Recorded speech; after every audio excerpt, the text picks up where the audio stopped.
नमस्कार मित्रों, मैं हूं आर के गुप्ता। एबीजी क्लासेस में आपका बहुत बहुत स्वागत है, बहुत बहुत अभिनंदन है। आज हम बच्चों जो है प्रतियोगी परीक्षाओं में पूछे जाने वाले बहुत ही महत्वपूर्ण टॉपिक, जो कि एक प्यारा सा टॉपिक है, चक्रवृद्धि ब्याज और साधारण ब्याज। तो आइए हम चक्रवृद्धि ब्याज और साधारण ब्याज के बिल्कुल बेसिक चीज़ों को सीखने वाले हैं। आइए देखते हैं कैसे इसको किया जाता है।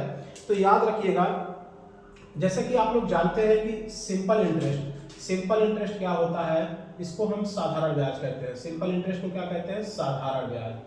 क्या कहते हैं? साधारण ब्याज।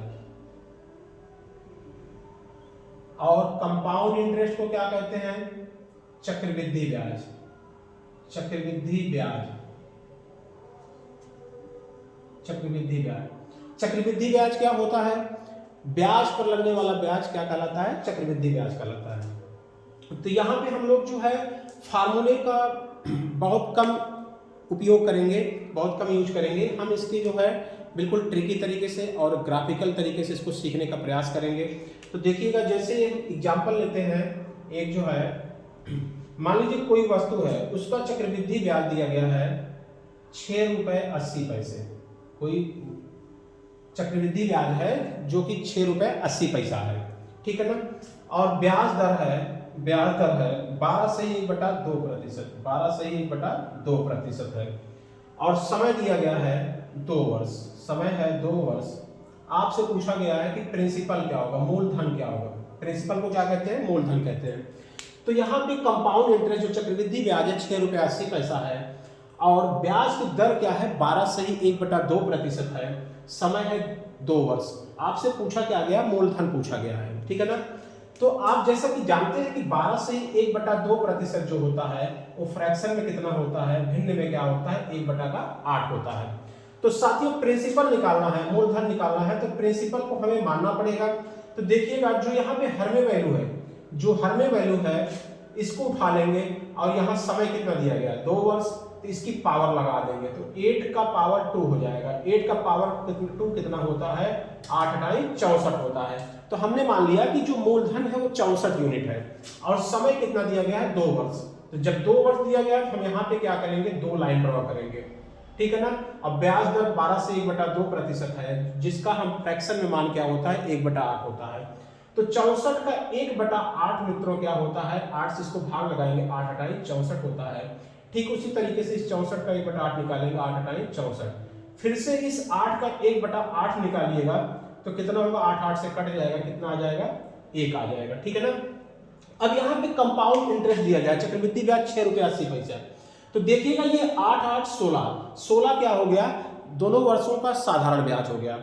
और ये हमारा इस 1 को भी ऐड कर लिया जाएगा तो कितना हो जाएगा? ये चक्रवृद्धि ब्याज। तो चक्रवृद्धि ब्याज कितना होगा? 8 8 16 1 17। तो 17 यूनिट की वैल्यू क्या है? 6 रुपया 80 पैसा है। तो 17 यूनिट की वैल्यू क्या है? 6 रुपया 80 पैसा है। 6 रुपया 80 पैसा है। तो 1 यूनिट कितना होगा? 17 से इसको भाग देंगे, 0.4। 17 चौका 68, 0.4 हो जाएगा। हमको निकालना क्या है? मूलधन। मूलधन हमारा कितना है? 64 यूनिट। तो 64 यूनिट की वैल्यू क्या हो जाएगा? 64 में 0.4 का गुणा करा देंगे तो ये हो जाएगा 4 चौका 16, 4 छंग 24, 24 1 25। तो ये हो जाएगा, एक अंक पहले दशमलव लग जाएगा, तो ये 25 रुपया 60 पैसा हो जाएगा। तो यहाँ पे मूलधन कितना हो जाएगा? 25 रुपया 60 पैसा। तो मित्रों, ऐसा उम्मीद कर रहे हैं कि आपको ये बेहतरीन तरीके से समझ में आया होगा। ठीक इसी तरीके से एक दूसरा एग्जाम्पल लेते हैं, उसको हम लोग समझने का प्रयास करते हैं। तो इसे हमें इरेज करना पड़ेगा। चलिए, इसी तरीके से हम लोग जो है बेसिक चीजों को सीखते रहेंगे, ठीक है ना। जैसे क्वेश्चन में दिया गया है कि कोई वस्तु है या अमाउंट दिया गया, सपोज अमाउंट दिया गया है, कितना दिया गया है? 1470 रुपया। सपोज जो है अमाउंट मतलब मिश्रधन दिया गया है 1470 रुपया। अमाउंट क्या दिया गया है? अमाउंट मिश्रधन। मिश्रधन क्या होता है? मूलधन प्लस ब्याज होता है। तो यहाँ पे अमाउंट दिया गया है 1470 रुपया दिया गया है, और ब्याज की दर दी गई है 16 सही 2/3%। ब्याज की दर क्या दी गई है? 16 सही 2/3% दिया गया है, ठीक है ना। और समय 2 वर्ष दिया गया है। समय क्या दिया गया है? 2 वर्ष, ठीक है ना। आपसे क्या पूछ रखा गया? प्रिंसिपल मतलब मूलधन पूछा गया है। क्या पूछा गया है? मूलधन पूछा गया। तो साथियों, 16 से 2/3% का भिन्न में मान कितना होता है, 1/6 होता है। क्या होता है, 1/6 होता है। तो यहाँ हमको मूलधन बताना है, तो प्रिंसिपल क्या हो जाएगा, तो मित्रों यहाँ पे जो है ये जो बेस में है क्या है, यहाँ पे डिनोमिनेटर में 6 है, तो 6 की पावर क्या लगाएंगे, जो टाइम कितना होगा, टाइम कितना है 2 है, तो 6 की पावर 2 कितना होता है, 36 होता है। कितना होता है, 36 होता है। अब समय 2 वर्ष दिया गया है, तो हम यहाँ पे 2 लाइन ड्रॉ करेंगे। कितनी लाइन, 2 लाइन। अब इसका कितना, 1/6, इसका 1/6 निकालेंगे, तो 36 का 1/6 कितना होता है, 6 से इसको भाग लगाएंगे, 6 है 36 होगा। ठीक उसी तरीके से 36 को 6 से फिर भाग लगाएंगे, कितना आएगा, 6 है 36, 6 आ जाएगा। अब इसका 1/6 निकालेंगे, तो 6 का 1/6 कितना होगा, 1 होगा। तो यहाँ पे अमाउंट दिया गया है, मिश्रधन दिया गया है। तो मिश्रधन क्या होता है, मूलधन प्लस ब्याज।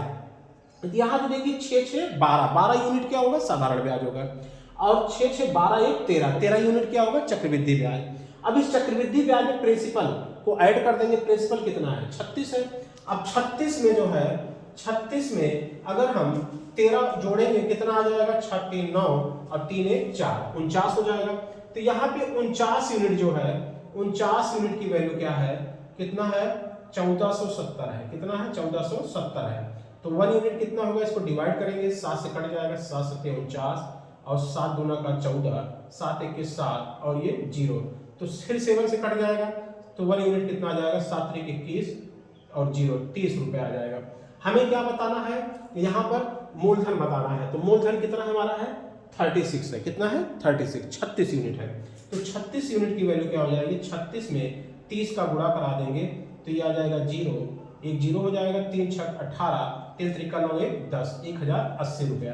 तो यहाँ पे 36 यूनिट की वैल्यू कितनी आ रही है, 1080 रुपया। और यही 1080 रुपया क्या होगा, मूलधन रहा होगा। क्या रहा होगा, मूलधन। तो मित्रों, जैसा कि हम उम्मीद कर रहे होंगे कि आपको बेहतरीन तरीके से बहुत बढ़िया समझ में आया होगा। तो साथियों, ऐसे हम बेसिक क्वेश्चंस को लाते रहेंगे, ठीक है ना। धन्यवाद, जय हिंद, जय भारत।